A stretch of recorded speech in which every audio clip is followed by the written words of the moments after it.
इस्लामपूर विधानसभा मतदारसंघातील 101 किमी पाणंद रस्त्यासाठी 18,18,00,000 निधी मंजूर। निशिकांत भोसले पाटील दादा 50 वर्षातील प्रलंबित प्रश्न लागले मार्गी, शेतकरी वर्गातून समाधान।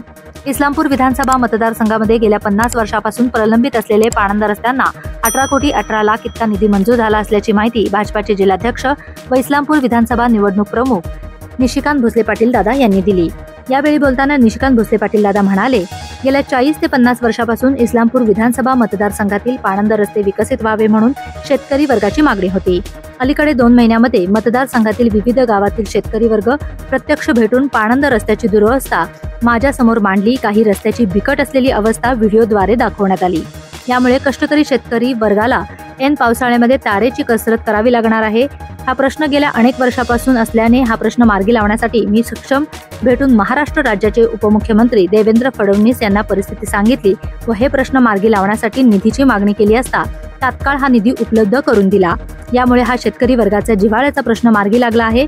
शेतकरी वर्गाचा हा प्रश्न मार्गी लागल्याने मला विशेष समाधान आहे। मतदारसंघातील जे शेतकरी मला भेटले त्याचे पाणंद रस्ते पूर्णत्वाकडे जातील। पुढील आठवड्यातून अजून 50 किमी ते पाणंद रस्ते मंजूर होतील। ऑगस्टच्या पहिल्या आठवड्यामध्ये या रस्त्याचे उद्घाटन राज्याचे कामगार मंत्री व सांगली जिल्ह्याचे पालकमंत्री नामदार सुरेश खाडे यांच्या हस्ते व महायुतीचे प्रमुख पदाधिकारी कार्यकर्ते यांच्या उपस्थित करण्यात येईल। पाणंद रस्ते हे खऱ्या अर्थाने शेतकऱ्यांना शेताकडे ये-जा करण्यासाठी व शेती निगडीत वाहतूक करण्यासाठी तयार केले आहेत। ऊस वाहतूक ही या रस्त्यावरून होत होती। काही कारखाने मलमपट्टीसारखी या रस्त्यावर पूर्वी मुरुम टाकत होती। अलीकडच्या काळात हेही बंद झाले। अपुऱ्या जागेमुळे शेतामध्ये घरे उभारली गेली। यामुळे रात्री अपरात्री वैद्यकीय सेवेसह व शिक्षण घेणाऱ्या पिढीला रस्त्यावरून ये-जा करताना तारेवरची कसरत करावी लागत आहे। ही बाब अत्यंत गंभीर व खेदजनक असल्याने हा प्रश्न मार्गी लागणार असल्याचे वचन मला भेटलेल्या शेतकऱ्यांना दिले होते। तो प्रश्न आज मार्गी लागला याचे खऱ्या अर्थाने मला विशेष समाधान आहे। शेतकरी हा नेहमीच विकासापासून दुर्लक्षित राहिला आहे। यापुढे प्रत्येक नागरिक व परिसर विकासाच्या प्रवाहात आणण्यासाठी प्रयत्नशील राहणार आहे। चौकट रेठरे हरणाक्ष जिल्हा परिषद 19 किलोमीटर 3,42,00,000।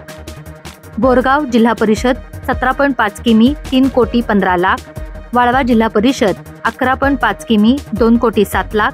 बावची जिल्हा परिषद 25 किमी 4,50,00,000। बावणी जिल्हा परिषद 13 किमी 2,34,00,000। मिरज पश्चिम 15 किमी 2,70,00,000। एकूण 101 किमी 18,18,00,000। यावेळी भाजपा प्रदेश सदस्य प्रसाद पाटील, वाळवा तालुका भाजपा अध्यक्ष निवास पाटील, वाळवा तालुका भाजपा ओबीसी सेलचे अध्यक्ष मधुकर हुबाले, भाजपा युवा मोर्चा जिल्हा उपाध्यक्ष चंद्रकांत पाटील, भाजपा संघटक सरचिटणीस संदीप सावंत, सरचिटणीस दादासाहेब रसाळ, यदुराज थोरात, निशिकांत युथ फाउंडेशनचे संस्थापक अक्षय पाटील, भाजपा युवा मोर्चाचे उपाध्यक्ष प्राचार्य दत्तात्रय पाटील आदींसह अन्य मान्यवर भाजपा पदाधिकारी उपस्थित होते।